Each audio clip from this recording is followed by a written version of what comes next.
Hello, and good afternoon or morning or whatever it is, wherever you're at.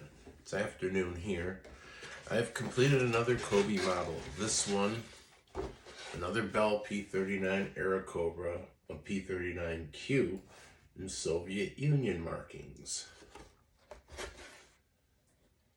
Very nice plane. As I normally do, I'll show you the instruction booklet and everything else. But superb. It was a lot easier to build than the American one, my prior video. And when I got done with it and did a little research stuff, it's actually a cool plane. Here it is. P39 Q. Now, the box that Cobi sent with it, it has all the technical specifications. As a top speed of this one listed at 385 miles per hour. What that means is it's closer to its declared or rated 390 mile an hour top speed. Now, originally the American one, the one that I had built before 368, they limited the power of the engines and they modified the engines as time went along to go ahead and achieve. And what's sad about this plane is its maximum spec of speed and performance and stuff that it did not initially have because of the single stage supercharger. And what they did with it is they just played and tweaked the engine. Better lubricants, better fuels, really good high octane gasoline, aviation gas, and what you have is a very nice aircraft that's capable at low altitude of performing very well. The reason this plane did not do as well in Western Europe is because it could not perform at altitude. As it got above 15,000 feet, it started to run out of gas, basically. Kind of like you're in a car right now, and you're trying to pass, like, say, an SUV with not the biggest engine, decent amount of power, but when you come to a certain point where you wanted to go and do what you needed to do, she's straining. And it's the same with this plane because of the single stage supercharger. But they did get it to go and fly where they thought it could fly at the lower altitudes, which made it a very potent fighter plane. This plane here, especially, so all these are planes shot down by, mispronounce his name, Alexander Pereshkin. He was a Soviet pilot and ace. He got most of his kills in a P-39 Q, this plane, and he loved it. And there are several Soviet pilots that got high amounts of kills in this plane, so much so that of any American plane of World War II, the one that had the most kills was this plane. And Soviet, Free French, and I guess Italian hands. The Italians used them too once they jumped sides and excuse me, came to the Allies side after Mussolini was deposed. But going back to the plane, because that's what we were doing this for. Excuse me. Dusty day today. The armament's different. Instead of the 230 calibers in the wings, you have 150 caliber mounted underneath. So 250 calibers in the wings, the 250 calibers that are in the nose, and a 37 millimeter gun. This is a very potent aircraft, and like I said, they did very well on the Eastern Front. So much so that, I mean, it could go up against the Bf-109G, and which is probably the mainstay of the German Messerschmitt 109 fighter planes, and have its way with it. And I guess in some reports and stuff that I've read that the Germans basically told all their pilots not to mix it in combat with these planes because these planes are very fast, very maneuverable below 15,000 feet. And basically its biggest foe would have been this. This is a 109E. I'm just using this for demonstrative purposes because they did have these on the Eastern Front. That'd be 1941. These came in around 1942. Would these two have met in combat? Yes, I think they would have. I don't know the state of the equipment that the Germans had on the Eastern Front, but yes, these two planes would have made it in a combat. And basically, once the Russians knew how to fly these planes, this plane totally outmatches the 109E. The 109F, they have a little bit of a shot with it in the G, but the Soviet pilots that flew these planes picked up on them real quick and became very competent and very good pilots. And being that this was a very rough, rugged, well-built American plane that you could go out and start and get it up in the air and fly it and do what you need to do without any issues.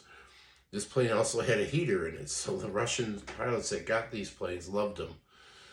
Basically, when they built these in Buffalo, New York, that's where Bell had its plant.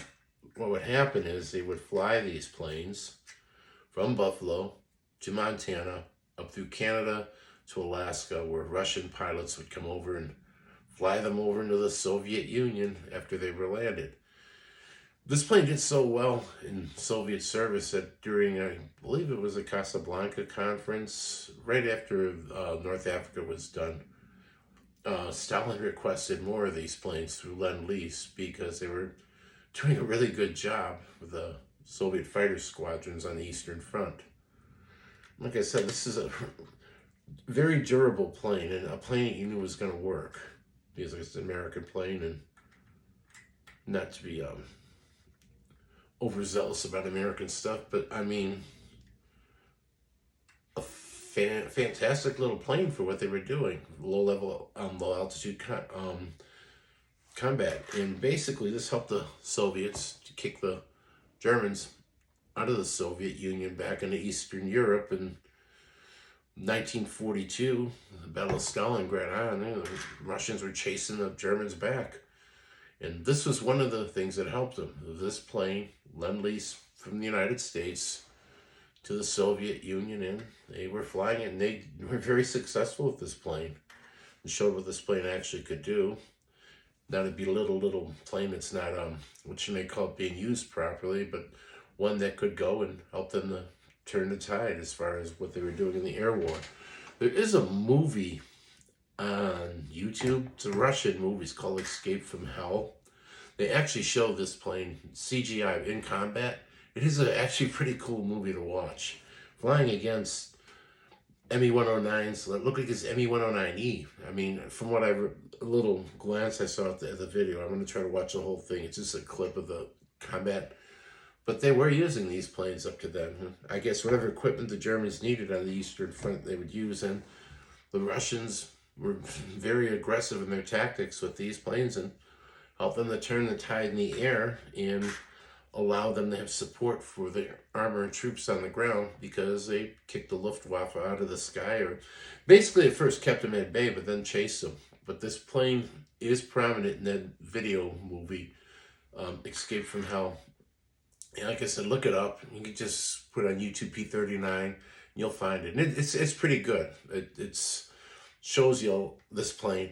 The planes that they were using, I believe, had 30 caliber machine guns in the wings. It wasn't this model with the 50s under the wings. And this one actually has a higher speed. This thing is rated at 385 miles an hour, 5 miles shy of the 390 top speed that was envisioned back in 1938 when this plane came out. And it's a shame that it took up to like 1942 to kind of get it to the spec that you wanted. By that time, the newer models were coming out and didn't quite make it obsolete, but kind of made what it was intended to be for an interceptor, not more of a support lower altitude plane, which it was, and it excelled at that.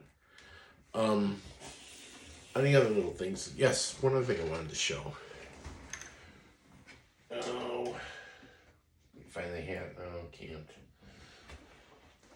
The pilot figure in this plane, like the American one, comes out. And you could place him on the stand with his normal hat, Air Force hat, and place him on the bottom. You put the plane on a stand. I have the stand here, I believe. Yes. I have his hat. I'm going to switch it just to show you. I didn't do with the American one. You can have him in the plane with his helmet on, leather helmet, or you could have him with his actual hat, like that, and place him on the stand like that. Pretty cool. The American one did that too, and I apologize for not showing it, but I'm showing you with this one. And the plane can be placed there on the stand, like that. Kind of neat. They are getting much better with the way they build their models and their representations. They are right now, I believe, the best for building military planes, armor, cars. And basically, that's it for this video.